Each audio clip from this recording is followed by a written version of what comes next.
Sir आप अपना परिचय दीजिए। मैं राजकुमार सिंह एडवोकेट, जी सर। अध्यक्ष अखिल भारतीय बौद्धिक जनमोर्चा, महासचिव विभाग जाटव महापंचायत आगरा। मैं सर आपसे एक सवाल करना चाहता हूं कि ऐसा क्यों होता है बार बार पे कि ये पहला आंदोलन नहीं है, दलित समाज का हो या बहुजन समाज का हो, कि ये कोई पहला आंदोलन हो।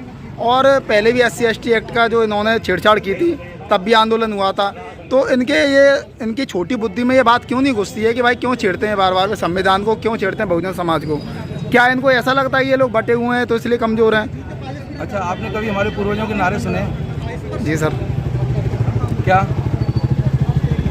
हर जोर जुर्म की टक्कर में संघर्ष हमारा नारा था हमारे पूर्वजों का। जी। हमारा आपका है जी। और आने वाली पीढ़ियों का होगा। जी सर। जिस देश में आधे में अजगर और आधे में सब घर हो, जी, तो ये तो स्वाभाविक है।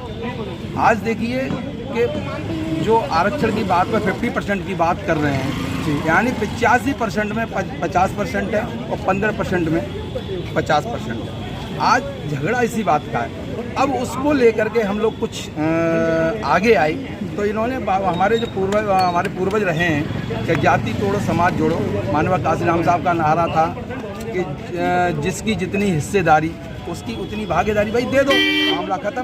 तो ये मनुवादी विचारधारा जो सुप्रीम कोर्ट में जज बैठे हुए हैं, इन्होंने हमारी समाज में क्रीमी लेयर लगाने का, संविधान में छेड़छाड़ करने का ठेका इन्हीं लोगों के पास है क्या? भैया ये वो जज हैं जो कल तक हमारे साथ संघर्ष किया करते थे वहाँ के विरोध में रोडों पे। ये वो वकील हैं, इन्होंने कोई परीक्षा पास तो की नहीं, कॉलेजियम सिस्टम से आए हैं, इनके दादा जज हुए, ये खुद जज हैं, इनकी औलादें जज हैं। इसमें क्यों नहीं हो रहा? जब चपरासी हमारा उसमें पहुँचता है एक परीक्षा से, तो इनकी परीक्षा क्यों नहीं हो रही? ये सवाल ये है। ये कुछ लोग समझ जाती है। हमारे मित्र भी बोलते हैं कि नहीं भाई कुछ अच्छा ही कर रहे हैं तुम लोगों के लिए। जो लोग सक्षम हो चुके हैं उनको क्या जरूरत है आरक्षण की? होते अगर हमारे साथ अच्छा करते होते तो 350 साल समाज गुलाम क्यों रहा?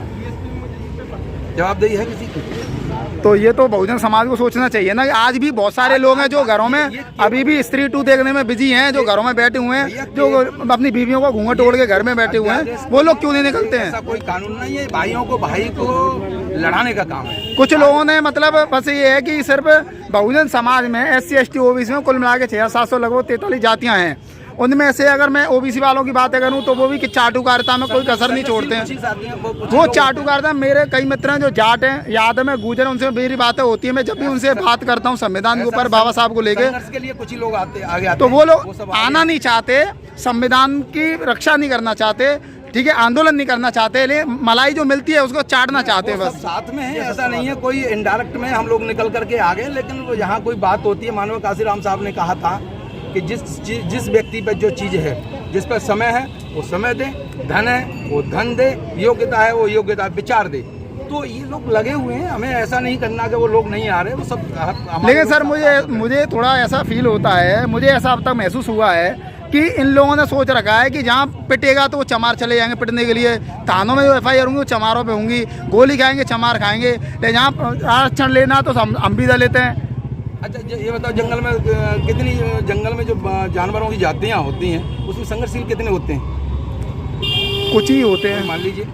लेकिन जो संघर्षशील होते हैं उनकी लोग इज्जत भी करते हैं। तो वो हो रहा है, लेकिन यहाँ पे इज्जत नहीं करते। यहाँ पे इनको आरक्षण खोर बोला जाता है। पिछले वाले कांड में 13 जो लोग शहीद हुए। यहाँ पर कुछ सुअर जो होते हैं वो इनको आरक्षण खोर, हरामखोर, भिखारी बोलते हैं आरक्षण वालों को। नहीं, वो मूर्ख हैं। वो आरक्षण कोई भीख नहीं है, ये पूना पैक्ट का अधिकार है। अगर पूना पैक्ट का अधिकार नहीं ओबीसी वालों को खुद को आरक्षण मिलता है, लेकिन वो खुद बुराई करते हैं। ओबीसी जातियों को आरक्षण मिलता है, लेकिन OBC वाले खुद बुराई करते हैं आरक्षण की। इसके लिए हमारे पूर्वजों ने बहुत सारी कुर्बानियां दी हैं और ये कोई भीख नहीं है, ये हमारा संवैधानिक अधिकार है। और ये अधिकार उनके पूर्वजों ने एक समझौता के तहत हमको दिया था।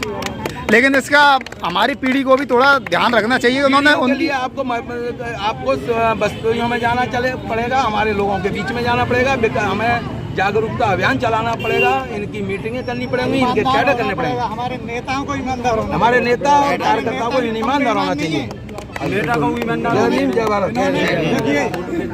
हम कहते हैं बहुजन की बात करते हैं, बहुजन जी। आप मुझे बताइए, सिर्फ जाटव ही जाटव होगा क्या वहाँ? नहीं सर, और भी तो होने चाहिए। होने चाहिए, सभी होने चाहिए। एससी में भी बहुत सारी जातियां आती हैं, मैं धोबियों को कभी नहीं देखता निकलते हुए संघर्ष करते हुए। वो कपड़े धोने में बिजी हैं, वाल्मीकि मेला उठाने में बिजी हैं। जहाँ भी देखता हूँ जाटवों को ही देखता हूँ मैं तो सर। ठीक है सर, आप सभी से बात करके बहुत अच्छा लगा। सभी को बहुत बहुत धन्यवाद सर। जय भीम, जय भीम, जय भारत। सभी को क्रांतिकारी जय भीम।